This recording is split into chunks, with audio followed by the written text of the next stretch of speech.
Had she done something wrong? Was this about Grace? Was the old woman someone important who'd gotten lost, and now Mary was in trouble for not reporting her to the police? Yes, she stammered. That's me. The man's stern face suddenly broke into a warm smile. Miss Delamony, my name is Thomas Sibanzi, and I'm the chief attorney for the Smith family. May we come in? Mary stepped aside, acutely aware of how poor her room looked, how bare her cupboards were.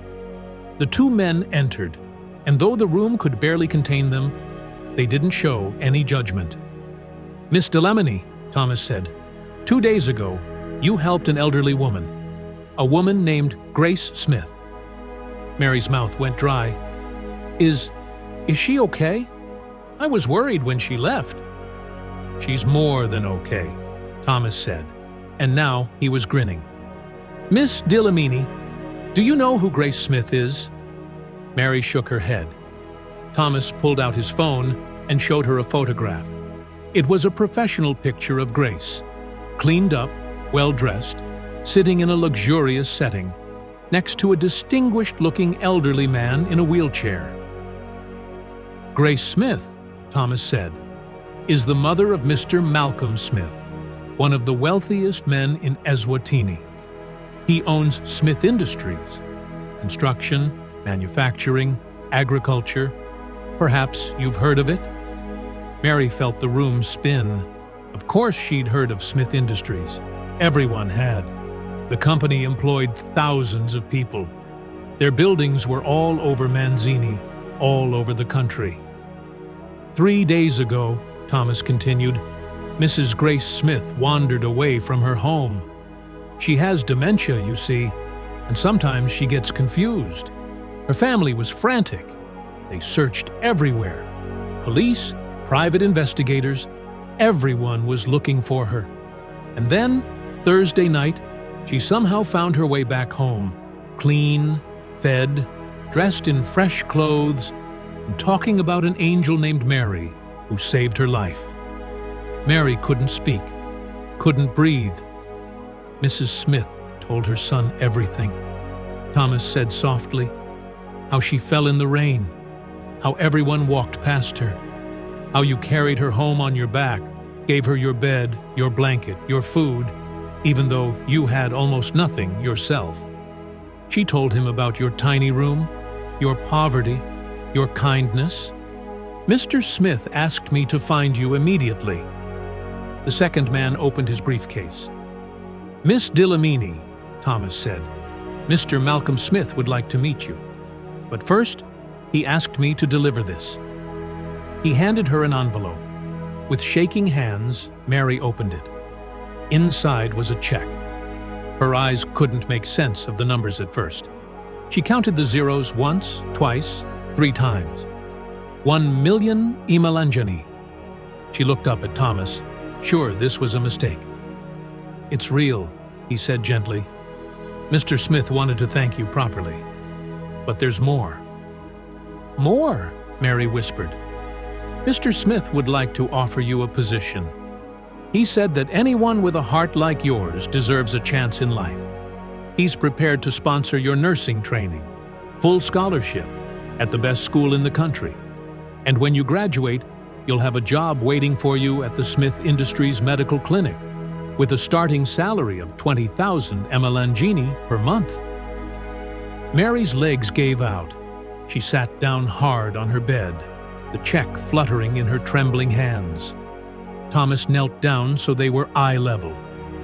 Miss Delamony, your kindness changed everything. Mrs. Smith said you treated her like she was your own mother. You gave her dignity when the world had left her in the gutter. The Smith family never forgets kindness. Mary began to cry. Not delicate tears, but great sobbing gasps that shook her whole body. All the pain of the past years, the poverty, the hunger, the loneliness, the backbreaking work, the humiliation, it all came pouring out, and mixed with the pain was overwhelming joy, disbelief, gratitude. I just did what anyone should do, she managed to say between sobs. "No," Thomas said firmly. "You did what almost no one does. You saw a human being when everyone else saw a problem to avoid. That's rare, that's precious, and that's why you're being rewarded." The next day, Mary found herself in a mansion that looked like something from a movie. Everything gleamed: marble floors, crystal chandeliers, paintings in gold frames. She was wearing new clothes that Thomas had arranged to be delivered to her that morning, but she still felt like an imposter. Then she saw Grace. The old woman was sitting in a beautiful wheelchair, dressed in elegant clothes, her hair styled, looking like a completely different person from the mud-soaked woman Mary had rescued. But her eyes, those eyes were the same. Warm, knowing, grateful. "Mary!" Grace called out, tears already streaming down her face. Mary ran to her, knelt beside the wheelchair, and they embraced like mother and daughter reunited. "Mama Grace," Mary wept. "I didn't know. I had no idea." "That's exactly why you helped me," Grace said, cupping Mary's face in her old hands. "You didn't help me because of who I was. You helped me because of who you are. That's the difference between real goodness and calculation." A tall, distinguished man in a wheelchair rolled toward them, Malcolm Smith himself. His eyes were red-rimmed, emotional. "Miss Delamini," he said, his voice thick, "you saved my mother's life. The doctors said if she'd been out there much longer, in that rain, in her condition, I would have lost her. You didn't just help her, you brought her back to me." He reached out and took Mary's hand. "I built my empire on one principle: reward excellence. And what you did, the compassion, the sacrifice, the humanity you showed, that's excellence of the highest order. You're going to be family to us now, not as a servant, not as an obligation, but as family." 6 months later, Mary stood in the nursing school auditorium, wearing her crisp white uniform for the first time. She was top of her class. The girl who'd never thought she'd afford education was now being praised by professors, recommended for special internships. The Smith family had done more than pay for school. Malcolm had hired someone to investigate her former supervisor, Mr. Kumalo, and discovered he'd been skimming wages from multiple workers for years. He was fired, prosecuted, and Mary received back pay she hadn't even known she was owed. Mrs. Nkosi, who'd tried to evict Mary that rainy Thursday, now bragged to everyone that Mary had once been her tenant. Mary just smiled. She understood now that bitterness was a waste of energy.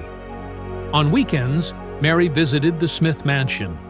She and Grace had grown genuinely close.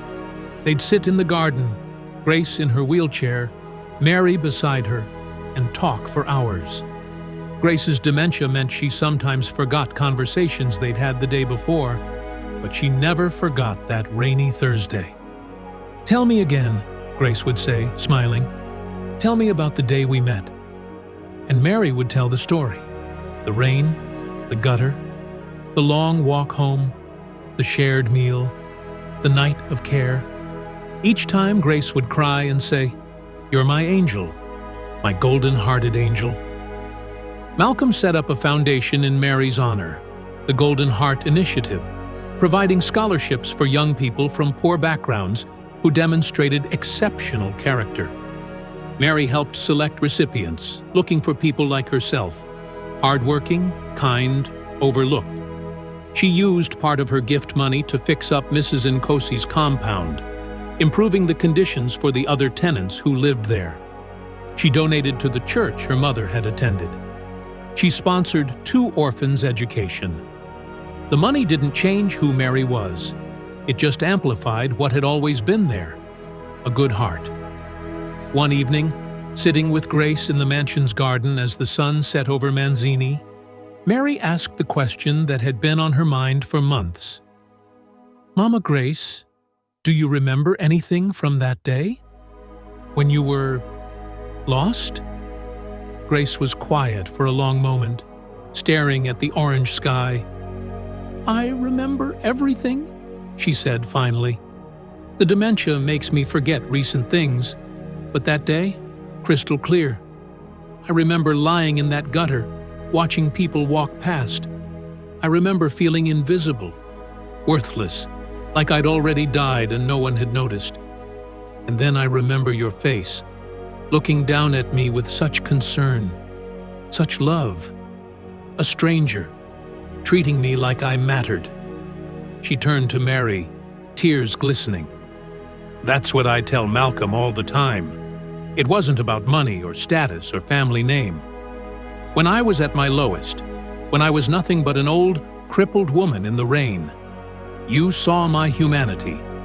You saw me. Mary took Grace's wrinkled hand in hers. You said something to me that night, Mama. You said, everything will be fine. How did you know? Grace smiled mysteriously. Because I've learned something in my long life, child. Goodness always comes back. Maybe not immediately, maybe not in the way you expect, but it always comes back. You planted seeds of kindness that Thursday. What you're receiving now? That's the harvest. Epilogue. 3 years later, Mary Delamony graduated top of her nursing class and began working at the Smith Industries Medical Clinic, where she became known for her exceptional patient care, especially with elderly patients whom she treated with extraordinary dignity and compassion. She never married, though she had opportunities. I'm married to my work, she'd say with a smile. She continued to live modestly, though she could have afforded luxury. Most of her money went to helping others, paying school fees for children, supporting women's cooperatives, funding medical care for those who couldn't afford it. Grace Smith lived 4 more beautiful years before passing peacefully in her sleep at age 89. At her funeral, Malcolm asked Mary to speak. She remembered that sometimes, when you save someone else, you save yourself too. Do not withhold good from those to whom it is due, when it is in your power to act. Proverbs 3:27. Chant to the end.